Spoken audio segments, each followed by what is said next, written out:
오늘 말씀은 이사야 31장입니다. 1절에서 9절입니다. 도움을 구하러 애굽으로 내려가는 자들은 화 있을진저 그들은 말을 의지하며 병거의 많음과 마병의 심히 강함을 의지하고 이스라엘의 거룩하신 이를 앙모하지 아니하며 여호와를 구하지 아니하나니 여호와께서도 지혜로우신즉 재앙을 내리실 것이라. 그의 말씀들을 변하게 하지 아니하시고 일어나사 악행하는 자들의 집을 치시며 행악을 돕는 자들을 치시리니 애굽은 사람이요 신이 아니며 그들의 말들은 육체요 영이 아니라 여호와께서 그의 손을 펴시면 돕는 자도 넘어지며 도움을 받는 자도 엎드려져 다 함께 멸망하리라. 여호와께서 이같이 내게 이르시되 큰 사자나 젊은 사자가 자기의 먹이를 움키고 으르렁거릴 때 그것을 치려고 여러 목자를 불러왔다 할지라도 그것이 그들의 소리로 말미암아 놀라지 아니할 것이요 그들의 떨듬으로 말미암아 굴복하지 아니할 것이라. 이와 같이 나 만군의 여호와가 강림하여 시온산과 그 언덕에서 싸울 것이라. 새가 날개치며 그 새끼를 보호함같이 나 만군의 여호와가 예루살렘을 보호할 것이라. 그것을 호위하며 건지며 뛰어넘어 구원하리라 하셨느니라. 이스라엘 자손들아 너희는 심히 거역하는 자에게로 돌아오라. 너희가 자기 손으로 만들어 범죄하는 우상은 그날에는 각 사람이 던져버릴 것이며 아수르는 칼로 엎드려질 것이나 사람의 칼로 말미암이 아니하겠고 칼로 삼켜질 것이나 사람의 칼로 말미암이 아닐 것이며 그는 칼 앞에서 도망할 것이요 그의 장정들은 복역하는 자가 될 것이라. 그의 반석은 두려움으로 말미암아 물러가겠고 그의 고관들은 기치로 말미암아 놀라리라. 이는 여호와의 말씀이라. 여호와의 불은 시온에 있고 여호와의 풀무는 예루살렘에 있느니라. 아멘. 회개하자라는 제목으로 은혜를 나누고자 합니다. 회개하고 돌아오면 예수님의 말씀과 영으로 다시 통치해 주신다는 내용입니다. 하나님이 사랑했던 유다, 그 유다가 아수르가 쳐들어오자 그 밑에 있는 애굽을 의지하려고 하는 또 애굽의 사신을 보내고 그래서 그런 상황 하에서 이사야 선지자가 하나님의 말씀을 대언하고 있는 것입니다. 인간은 금방 자기 중심적인 죄로 빠져들어갑니다. 아담의 DNA가 아담의 피가 흘러나옵니다. 구약은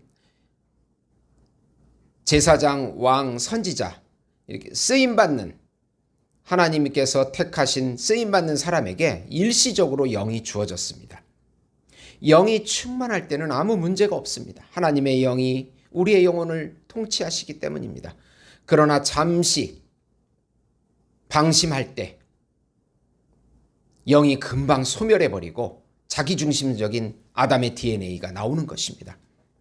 다윗도 성령 충만하다가 한순간에 음욕에 빠지고 그 죄를 더하여 남편을 살인하는 우리아의 아내 우리아를 밧세바의 남편 우리아를 살해하는 살인죄까지 저지릅니다. 그러나 다윗은 나단의 지적을 받고 바로 회개합니다. 회개는 자기 중심성을 벗어나 예수님 안으로 들어가는 것이며 자신의 죄가 예수님께 전가되고 예수님의 죄사함의 은혜를 다시 입혀주는 것입니다. 이것이 실제입니다. 이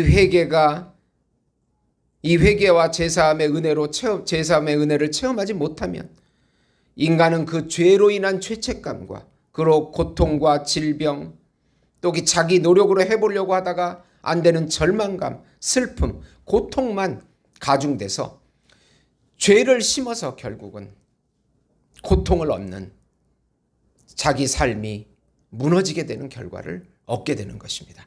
그래서 하나님께서는 우리 인간들을 알고 회개라는 중요한 원리를 통해서 다시 하나님 품 안으로 돌아오게끔 하신 것입니다.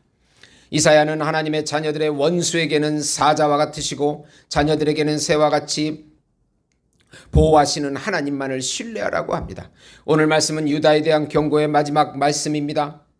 그 당시는 아수르가 유다를 치러 옵니다. 유다는 겁을 먹고 애굽을 의지합니다. 아수르도 강대해서 많은 강한 말을 보유하고 있었습니다. 이에 대적할 만한 국가는 애굽밖에 없다고 유다는 판단합니다. 애굽의 말은 강하고 많은 수를 보유하고 있기 때문입니다.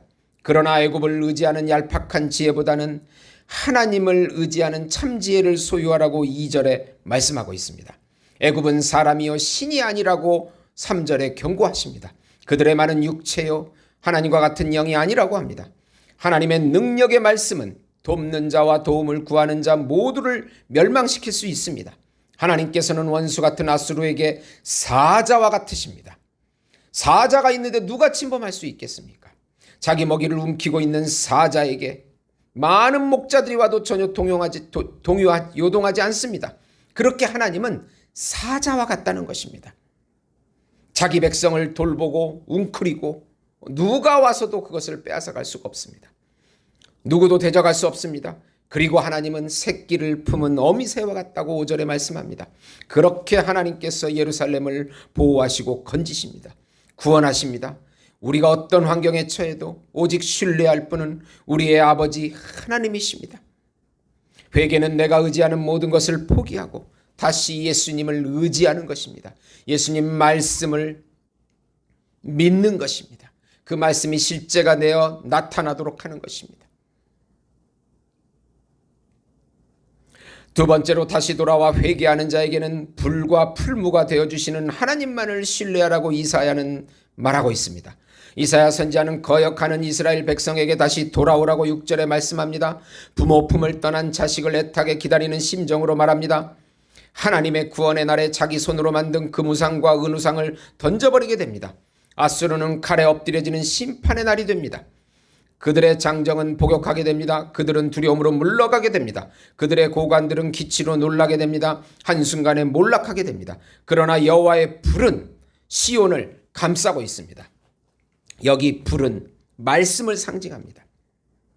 여호와의 풀무는 예루살렘을 지키고 있습니다. 풀무는 바람을 불어넣는 풀무, 그 풀무는 성령을 상징한다고 볼 수 있겠습니다. 여호와의 불같은 말씀이 하나님의 자녀들을 지켜주십니다. 여호와의 바람 같은 성령이 하나님의 자녀들을 보호하십니다. 말씀과 성령의 불이 우리 안에 들어와 함께 살아주십니다. 여호와의 말씀을 새겨주십니다. 여호와의 영을 불어넣어 주십니다. 내 말이 영이요 생명이라고 요한복음 6장 63절에 말씀하십니다.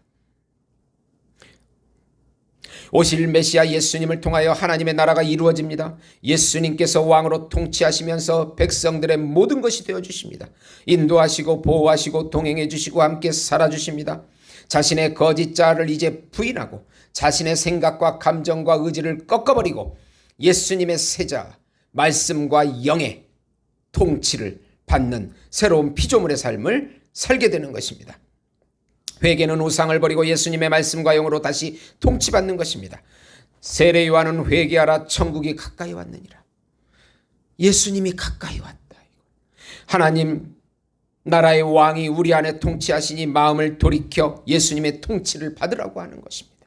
사랑하는 성도 여러분, 어떤 어려움도 우리를 이길 수 없습니다. 예수님이 우리 안에서 통치하시고 예수님이 왕이신데 불과 풀무가 되어주셔서 말씀과 영으로 우리를 통치하시고 우리를 통해서 당신을 나타내기를 원하시는 것입니다. 온 세상은 예수님의 통치를 받아야 되는 것입니다. 사랑하는 성도 여러분, 오늘도 예수님의 통치를 회개함으로 다시 예수님의 통치 안으로 들어가서 그분의 말씀과 영을 체험하시며 놀라운 기적을 맛보시는 우리 예수목장교회 성도 여러분이 되시기를 예수님의 이름으로 축원드립니다. 기도하시겠습니다. 하나님 아버지 감사합니다. 성령으로 충만하게 하시고 말씀을 우리 마음에 새겨주셔서 그 말씀이 우리를 통하여 온 세상에 실제로 나타나고 선포되어서 만방에 예수의 이름이 전파되고 예수의 이름이 높여지게 주시옵소서. 우리를 예수님의 통로로 사용해 주시옵소서. 예수님의 이름으로 기도드리옵나이다. 아멘.